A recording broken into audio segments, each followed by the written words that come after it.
March 16th, 1986. 7 armed guards inside India's most secure prison sit down to eat birthday cake, and 5 minutes later every one of them collapses unconscious, drugged by the man they were supposed to be guarding. No alarms, no gunfire, no resistance.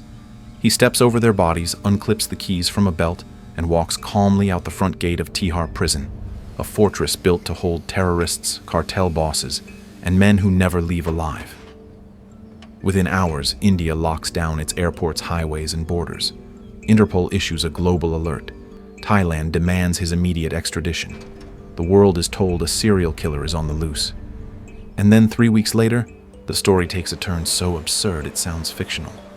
The most wanted man in Asia is sitting in a seaside restaurant in plain sight, eating lunch by a window, reading a newspaper with his own face on the front page. When police walk in, he doesn't run. He doesn't flinch. He smiles calmly, extends his wrists, and waits for the handcuffs. Because this escape was never about freedom. It was about staying alive. Because walking out of prison legally would have sent him straight to a death chamber, and the only place on earth that could protect him was the very cell he had just escaped. This is not a story about a jailbreak. It's a story about time as a weapon law, as a battlefield, and a man who understood something most systems never anticipate, that sometimes the safest place in the world isn't outside the walls. It's buried deep inside them. Tihar prison was designed to erase individuality, but for him it became something else entirely, a place that bent quietly and completely around his presence. While tens of thousands of inmates endured suffocating heat, concrete floors, and endless routine, he lived by a different set of rules, ones never written down but universally understood. Guards didn't bark orders at him. They addressed him with deference, calling him Sahib, a word reserved for men who command respect. His cell did not feel like confinement so much as seclusion. A feather pillow replaced bare stone. Restaurant food arrived on ceramic plates while others ate from dented steel. After lights out, when silence was supposed to rule, cold beer appeared as if summoned. None of this came from fear. It came from fluency, and people incentives and patience. He understood that systems don't collapse under force. They soften under convenience. Small gemstones sewn into clothing moved hand to hand faster than cash, transforming minor favors into habits, habits into expectations, expectations into entitlement. A guard looked the other way. A cook slipped something extra onto a tray. A clerk delayed a form. Each act felt insignificant, but together they rewired the institution. Over time, Tihar stopped resisting him because resistance became inefficient. The prison learned to coexist with him, then to accommodate him, and finally to serve him. And that was the most dangerous shift of all. Because a prison that stops seeing a man as a threat starts seeing him as furniture, always there, predictable, harmless. No one questioned how a convicted killer lived better than most citizens outside the walls because everyone benefited just enough to stop asking. Comfort settled in like a fog. And beneath that calm surface, something lethal was taking shape. Because when a prison becomes comfortable, it also becomes careless. And carelessness in a place built on absolute control is the first crack in the wall. The real danger was never inside the walls of Tihar. It waited outside the gate, quiet and patient, stamped onto extradition papers and flight manifests. In early 1986, his sentence in India was nearing its end, and for any other prisoner that date would have marked salvation. For him, it was a countdown to execution. The moment he walked out legally, Thai authorities would be standing there ready to put him on a plane to Bangkok, where a death sentence had been waiting for nearly a decade. Strangled backpackers, burned bodies on tropical beaches, tourists drowned in hotel bathtubs. The crimes were old, but not forgotten, and Thailand did not intend to forget them gently.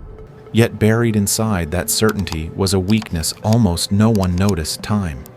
Thai law imposed a 20-year statute of limitations on murder. His earliest alleged killings dated back to 1975. If he could stay beyond Thailand's reach until 1995, the charges would expire, not with a verdict, but with silence. Warrants would dissolve. Death sentences would evaporate into expired ink. The math was brutal and perfectly clear. Freedom in 1986 meant a needle, a rope, or a firing squad. Prison until 1995 meant survival. And so the idea of release, something men dream about for years, became a trapdoor. Each night in his cell, he ran the numbers again, tracing timelines in the margins of newspapers, watching dates creep closer like a tightening noose. He wasn't afraid of dying in the abstract. He was afraid of dying unnecessarily, of losing to a clock he could outmaneuver. For the first time, the man who had spent his life running understood that escape was no longer movement forward. It was delay. And delay, if engineered correctly, could be more powerful than freedom itself. Once the problem was defined, the solution revealed itself with unsettling clarity. He didn't need to defeat the law. He needed to trap it in its own procedures. Courts moved slowly by design, weighed down by safeguards meant to protect the innocent, not to contain someone willing to weaponize patience. Confessing to new crimes would take months of investigation. Appeals would crawl through layers of bureaucracy. None of it guaranteed the immediate delay he required. What he needed was something so audacious, so disruptive, that it would force the system to stop everything else and deal with him first.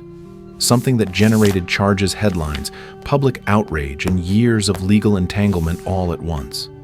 The answer was as elegant as it was insane: escape. Not to vanish, not to start over, but to be caught again. A prison break would trigger automatic prosecutions, internal inquiries, national embarrassment, and endless court proceedings. Each new charge would anchor him deeper into India's legal system, making extradition legally and politically impossible.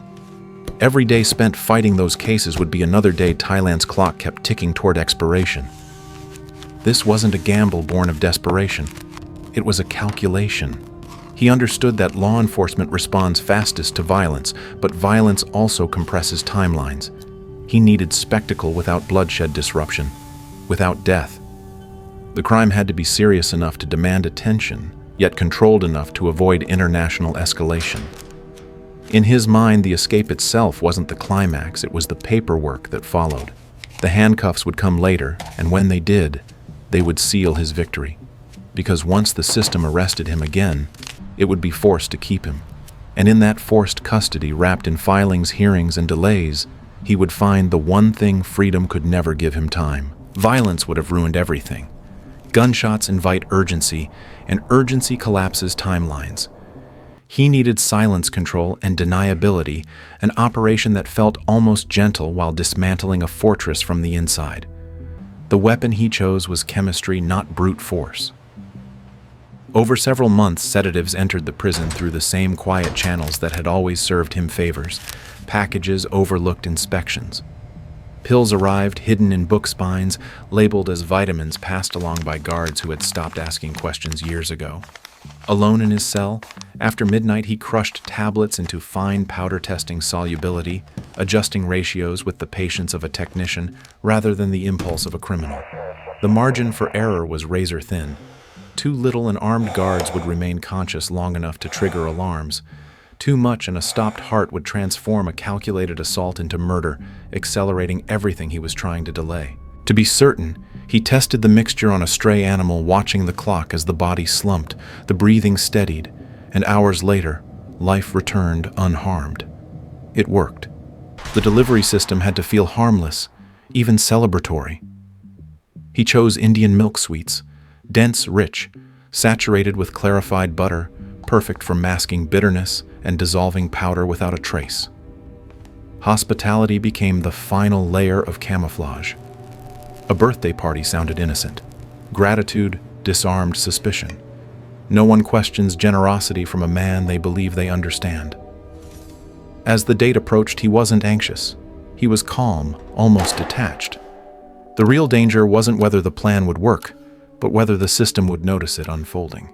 Because once the sweets were served, there would be no alarms, no struggle, only a quiet countdown measured in minutes, and a prison about to fall asleep.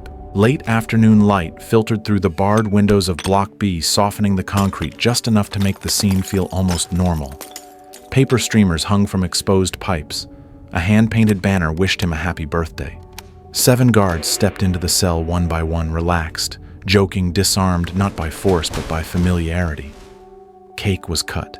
Tea was poured. Sweets were passed around like tokens of goodwill. For the first 2 minutes, nothing happened, and that was the most dangerous part. The guards talked about weekend plans, about transfers, about nothing at all, while the chemistry worked invisibly through their bloodstreams. Then the first pause came barely noticeable. A sentence left unfinished, a blink that lingered too long. A teacup slipped from a hand and shattered on the floor. One guard reached instinctively for his radio fingers closing on air, his legs folding beneath him as if the floor had vanished. The collapse spread quietly, bodies slumping against walls, sliding down furniture, breathing heavy, but alive.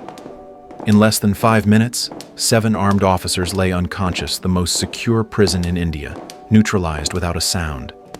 He moved immediately, stepping over sprawled limbs, unclipping the master keys from a belt with practiced calm.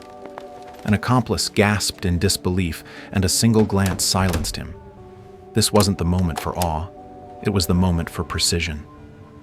He dragged the guards into his own cell and locked the door, sealing them inside, the space meant to hold him. Then they walked. Not ran. Walked. Down the corridor, past clerks buried in paperwork, past sentries too distracted to notice anything wrong. At the final gate, a guard hesitated, sensing something he couldn't name. He smiled, spoke fluently, confidently, and the gate buzzed open. When it slammed shut behind them, the sound echoed like a verdict. Outside, evening air filled his lungs, and a waiting car pulled into traffic as if nothing extraordinary had happened.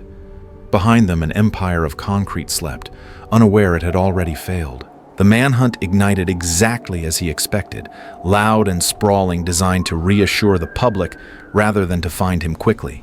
Roadblocks multiplied across highways, airports froze into paralysis, and police radios filled with sightings that went nowhere. Each alert generated reports, each report demanded review, and every hour added weight to a case file that would soon become impossible to move. Interpol's notice turned him into a headline, and headlines slowed everything. He understood the rhythm of institutions, panic first, paperwork, second, paralysis last. While officers chased rumors through border towns and mountain passes, he stayed visible by design, moving through places where anonymity would have looked suspicious. A beachside restaurant, a window seat, sunlight on the table. He wanted witnesses, cameras, a clean arrest that could not be dismissed as rumor or mistake. The chase was not a risk. It was the mechanism. Every mile of police tape tightened the knot around extradition, binding him deeper to the jurisdiction he needed. When the officers finally approached him, there was no confrontation, no breathless sprint, no dramatic capture. He met their eyes, smiled, and offered his wrists as if concluding a negotiation. In that moment, the illusion collapsed. The escape had never been about distance or disguise. It had been about time, about forcing the system to look at him, process him, and hold him. Being chased had been the objective all along. The faster the country reacted, the slower justice would move. And in that slowing, he found exactly what he had engineered from the start: control. The realization didn't arrive with outrage or public confession. It surfaced quietly in conference rooms and court filings where no one wanted to say the obvious out loud. India had no choice but to prosecute him again. The escape, the drugging of guards, the national humiliation, each offense demanded its own investigation, its own hearings, its own delays. Files stacked, motions multiplied, judges rotated, time stretched. Extradition, once inevitable, became politically radioactive and legally impossible. Every attempt to move him triggered another procedural wall, another reason to wait. And while India followed the law exactly as written, Thailand watched its case bleed out in slow motion. Warrants aged, deadlines passed. By the time the paperwork reached the right desk, the clock had already expired. No verdict overturned the charges. They simply dissolved, erased by time, rather than truth. This was the most unsettling outcome of all. No one had broken the rules, yet justice had failed. Officials understood it too late. The system had done what it was designed to do. Move carefully, protect process, avoid haste. But it had never imagined someone would use those safeguards as a shield. The man at the center of it all sat back in his cell, not angry, not defiant, but patient. Every additional year behind bars was not punishment. It was insulation. By the time the final decisions were signed, he had already won. When he eventually walked free, it wasn't because he had been forgiven or proven innocent, but because the system had run out of time to stop him. For a time, it looked like he had beaten the idea of consequence itself. He left prison older, thinner, but untouchable, stepping into a world eager to turn his crimes into myth. Journalists framed him as a mastermind. Publishers circled with contracts, and strangers listened as if proximity to his story conferred intelligence by association. He mistook attention for absolution. In his mind, the years he had spent engineering delay proved something fundamental, that foresight could outrun morality, that systems could be mastered the way people could. And yet the flaw that had always driven him forward never disappeared. He could not stop testing the edges. He could not resist one more move. When he returned to Nepal, a country that remembered the bodies and did not measure justice by deadlines, the arithmetic finally failed him. There were no clocks to game, no procedural labyrinth to hide inside. The case was old, but it was intact. He was arrested without spectacle, convicted without delay, and sentenced to life. The contrast was brutal. Gone were the privileges, the deference, the illusion of control. Decades passed as his body weakened, and his legend hollowed out the brilliance that once bent institutions reduced to a cautionary footnote. When he was eventually released on humanitarian grounds, it was not triumph that carried him out, but frailty. He left in a wheelchair, anonymous again, a man whose greatest achievement had been postponement. His story endures not because of the crimes alone, but because it exposes an uncomfortable truth. Intelligence without restraint does not lead to freedom. It builds longer, more elaborate cages. You can manipulate laws, delay outcomes, and win battles on paper, but the cost accumulates. In the end, the thing he never escaped was himself, the certainty that one more move would finally make him invincible. This story isn't just about crime, it's about what happens when intelligence outruns restraint. Systems built to protect fairness can be bent, delayed, even weaponized, but they are never neutral to abuse. When cleverness replaces conscience, the victory is always temporary, and the cost always compounds. This case is a warning for institutions, but also for individuals.